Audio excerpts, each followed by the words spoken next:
कर लें, क्योंकि उनको जीवन का उद्देश्य ही नहीं पता है। पाप को बढ़ा देते हैं, उल्टा पाप को कम करना चाहिए, मृत्यु करीब आ रही, इन पाप को बढ़ा देते हो। लेकिन परीक्षित महाराज ने एक महापुरुष का, अपना गुरु जी का खोज किया। कितने ऋषि मुनि आके बैठ गए, लेकिन परीक्षित को पता था इसमें मेरा गुरु नहीं है। जब सुखदेव आए, सुखदेव के आजू बाजू छोटे छोटे बच्चे और स्त्रियां सुखदेव के पीछे पीछे चल रही थी, और सुखदेव गोस्वामी को तो ये संसार से कोई लेना देना नहीं था। तब परीक्षित ने जब सुखदेव को देखा, बोले यही मेरे गुरुजी, यही मुझे भागवत सुनाई।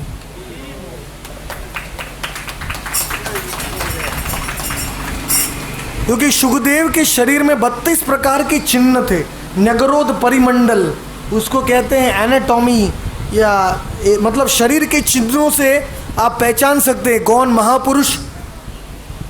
उसके 5 अंग बड़े होते हैं, 5 अंग छोटे होते हैं, उसका आवाज़ गंभीर होता है, घुटनों तक हाथ पहुंचते हैं। महापुरुष के कई कई लक्षण होते हैं।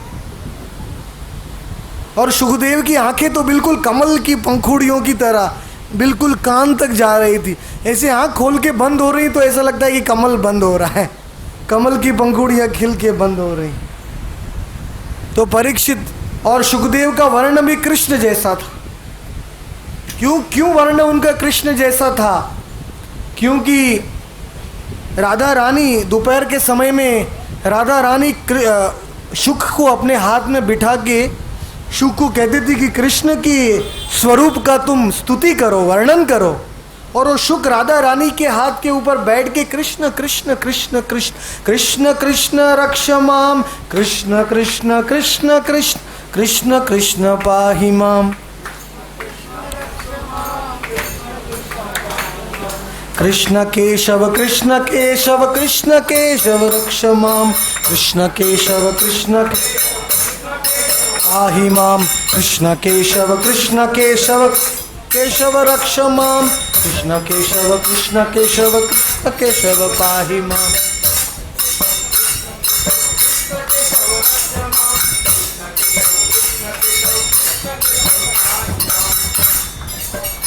ऐसे कृष्ण के गुणगान करते करते वो सुखदेव भी ब्लू हो गए, नील हो गए, घनश्याम कृष्णमय हो गए। जब हम भगवान का अतिशय चिंतन करते हैं तो भगवान के गुण हमारे में भी आ जाते हैं। जैसे आपने वो देखा है क्या, इसको निकाल लीजिए, चलिए बंद करो।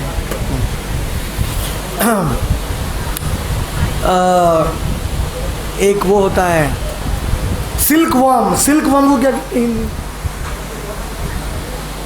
ये कीड़ा होता है, कीड़ा जिससे सिल्क बनता है, रेशम का कीड़ा। वो रेशम का कीड़ा वो अंदर बंद बैठता है, लेकिन अपने आप सोचते रहता है मैं कभी पतंगा बनूंगा, मेरे पंख कभी आएंगे, मैं कभी उड़ूंगा।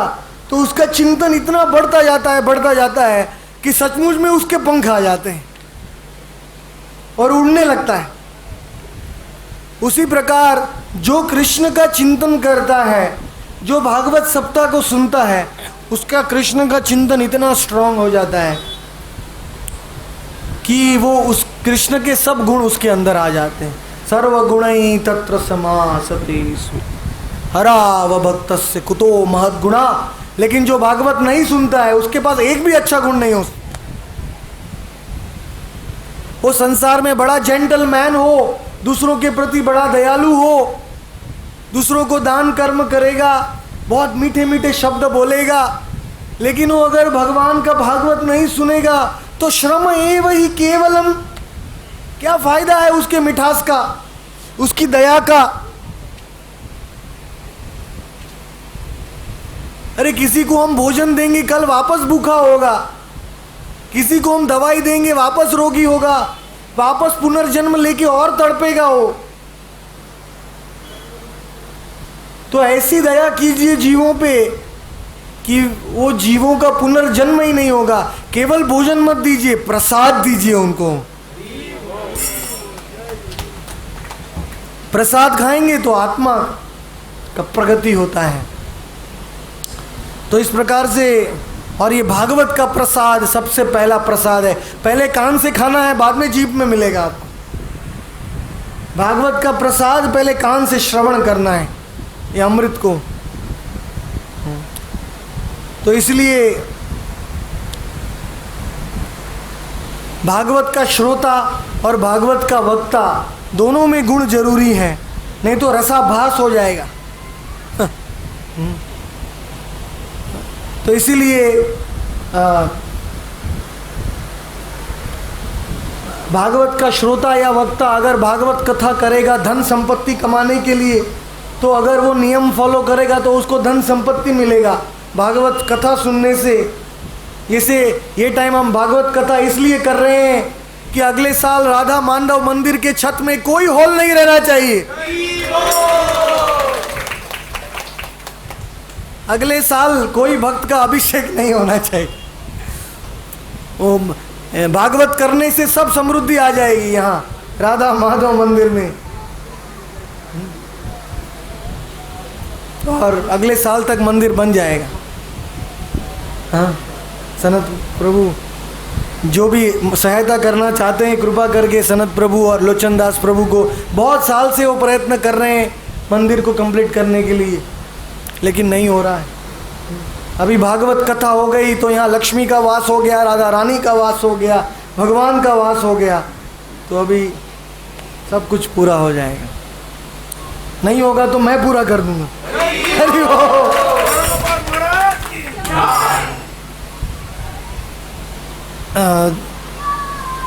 तो ये दिव्य प्रेम और रस का आदान प्रदान है भागवत सप्ताह। जो ध्वनि श्रोता के मुख से निकलती है और वक्ता के, और जो श्रोता के कान में जाती है, उसके बीच में भगवान प्रकट होते हैं भागवत सप्ताह में। और भागवत सप्ताह के शुरुआत में श्रोता और वक्ता दोनों को अपने गुरु जियों का प्रणाम करना चाहिए, क्योंकि गुरु की कृपा से, गुरु परंपरा की कृपा से ही हम भागवत बोल सकते हैं, भागवत सुन सकते हैं।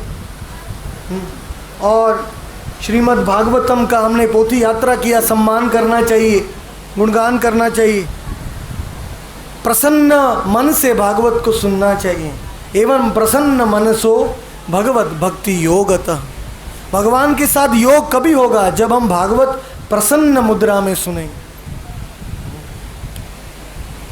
और जैसे मौन, भागवत सुनने के टाइम मौन होंगे तो और अच्छा है। और दूध या खीर खाना चाहिए भागवत सप्ताह में। जैसे लोचन दास जी पूरे 7 दिन खाली फल खाने वाले हैं। कहाँ गए लोचन दास? वहाँ गए हैं। सबके लिए 56 भोग बनाएंगे, लेकिन खुद वो फल खा रहे हैं 7 दिन तक। हाँ, तो अल्प आहार करना चाहिए। और भागवत 7 दिन सुनने के समय में हो सके तो जमीन पे सोना चाहिए। ये सब वक्ता श्रोता के नियम है।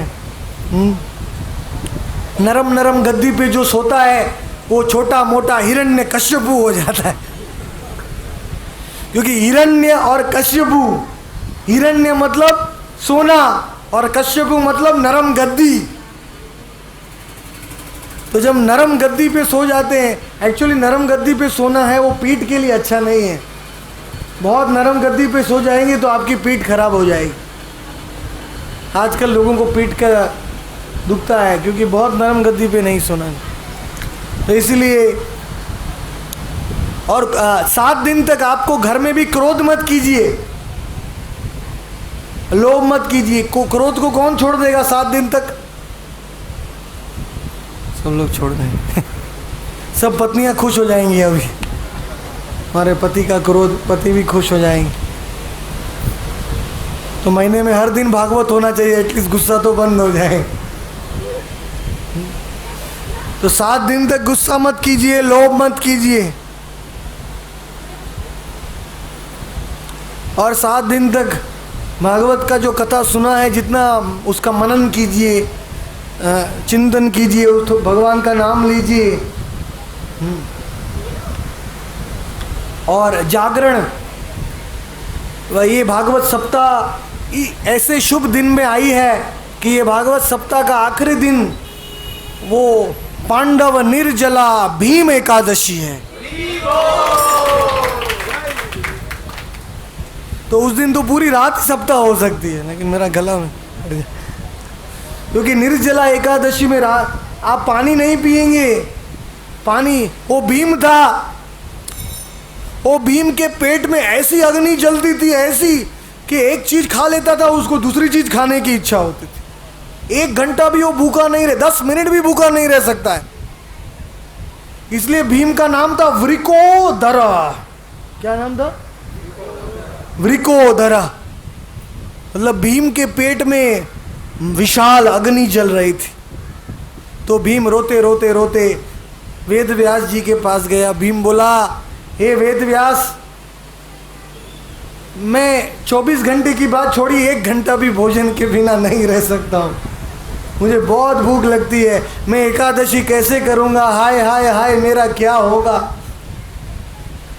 क्योंकि एकादशी के दिन अन्न में पाप पुरुष आ जाता है, पूरे ब्रह्मांड का पाप आ जाता है, और मैं खाऊंगा। मैं भगवान का इतना परम वैष्णव हूँ भीम, तो भी मैं एकादशी नहीं करूँगा। लोग मेरे को निंदा करेंगे, मेरी लांछना करेंगे कि मैं पंच पांडव होके भी एकादशी नहीं कर रहा हूँ। रोने लगा। उसने वेद व्यास जी के चरण पकड़ लिए, बोले आप कुछ उपाय बताइए। वेद व्यास जी बोले, एकादशी नहीं करने का तो कोई उपाय नहीं, बोला एकादशी करनी ही पड़ेगी और कोई उपाय नहीं। तो भीम ने बहुत विनती किया, बहुत विनती किया। बाद में वेद व्यास जी ने कहा ठीक है, साल में 1 एकादशी आती है, जून जुलाई के महीने में, ज्येष्ठ रथ यात्रा के पहले। हाँ, उस एकादशी में अगर तुम जल भी नहीं पियोगे तो तुमको पूरे साल की 24 एकादशी का फल मिलेगा। और 24 एकादशी में कुछ भंग हो गया है तो वो भी सब समान हो जाएगा। बहुत मुश्किल है। कई भक्त लोग 3 बजे उठ के 2 लीटर पानी पी लेते हैं, क्योंकि एकादशी है वो सूर्योदय से चालू होती है। सूर्योदय से लेके दूसरे दिन सूर्योदय तक, सनराइज टू सनराइज। इसलिए दशमी के दिन, एकादशी के दिन सूर्यास्त के पहले भोजन करने का रिक्वेस्ट है, क्योंकि अगर हम ज़्यादा लेट खाएंगे दशमी के दिन तो हमारे मुंह में अन्न का दाना रह जाएगा, और फिर एकादशी के दिन हम खाट में से उठेंगे तो वो दाना पेट में चला जाएगा। तो एकादशी भंग हो जाए। इसीलिए दशमी के दिन में दांत अच्छा ब्रश करके भोजन जल्दी ले लेना चाहिए। दशमी को बहुत लेट को नहीं खाना चाहिए। बल्कि कई लोग जो असली एकादशी करते हैं वो दशमी को एक बार खाते हैं एकादशी को, और पूरी रात भर जागरण करते हैं, और द्वादशी के दिन एक बार खाते हैं दोपहर को, और फिर सूर्यास्त होने के बाद सो जाते हैं। वो असली एकादशी है, लेकिन कलयुग में वो कोई नहीं कर सकता। लेकिन एटलीस्ट भीम एकादशी कीजिए। जो पानी पिए बिना नहीं रह सकता है वो खाली पानी पी के रहिए। जो पानी पीने के साथ भी नहीं रह सकता है वो नारियल का पानी पी के रहिए। उससे भी जो नहीं रह सकता है वो खाली फल खा के रह सकते हैं, और फल खा के भी नहीं रह सकता है वो दूध पीजिए, लेकिन उससे आगे मत जाइए। आप इस स्टोव गैस के ऊपर बनाएंगे तो फिर वो भीम एकादशी नहीं होगी। कितना भी साबूदाना फराळ और सब बनाएंगे, कुकिंग हो जाएगा। ठीक है, वो भी नहीं कर सकते तो वो भी कीजिए, लेकिन अन्न मत खाइए। तो वेद व्यास जी ने हाथ ऊपर किया, भीम को बोला एकादशी करो, एकादशी करो, एकादशी। तो इस प्रकार से ये भागवत के श्रोता और वक्ता की महिमा मैंने आपको बताया है। अभी भागवत महात्म्य जो पद्म पुराण में है उसके आखिरी अध्याय में हम जाते हैं। इसमें भागवत को सुनने का क्या फल मिलता है ये बताया गया है। जो भागवत सप्ताह को सुनता है, भागवत के एक एक अक्षर को सुनता है, उससे उनको एक एक ब्राउन कलर की गाय को दान में देने का फल मिलता है। मतलब देसी गाय, ये जर्सी गाय नहीं। भागवत का एक एक अक्षर जो सुनता है उसको एक देसी गाय दान में देने का फल मिलता है। जो भागवत के सप्ताह को बहुत एकाग्रचित होकर सुनता है उसको 1000 गाय देने का फल मिलता है।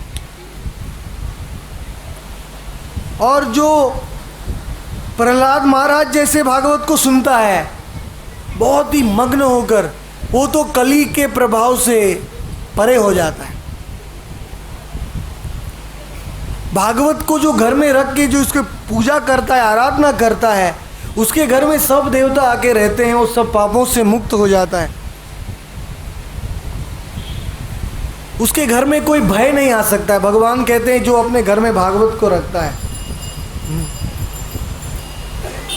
जिसके घर में भागवत आ जाता है,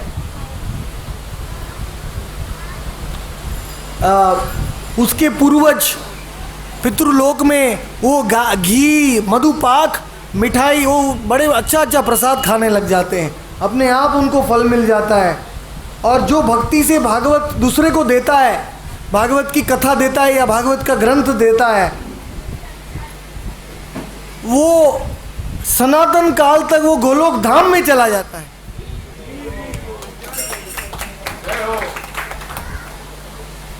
जो भागवत की पूजा करता है उसके घर में एक कल्प 864 करोड़ साल तक भगवान हरि रहते हैं। भागवत की जो पूजा करता है, भागवत का एक पूरा श्लोक के आधा श्लोक का एक चौथा श्लोक भी अगर कोई अपने घर में रखता है, पूरा 18,000 श्लोक को छोड़ दीजिए, भागवत का एक चौथा श्लोक भी कोई अपने घर में रखता है तो उसके घर में कोई और साहित्य रखने की जरूरत नहीं। करोड़ों करोड़ों साहित्य, वैष्णव शास्त्र सब भागवत में आ जाते। जिसके घर में कलयुग में भागवत नहीं है, जो भागवत सप्ताह सुनता नहीं है,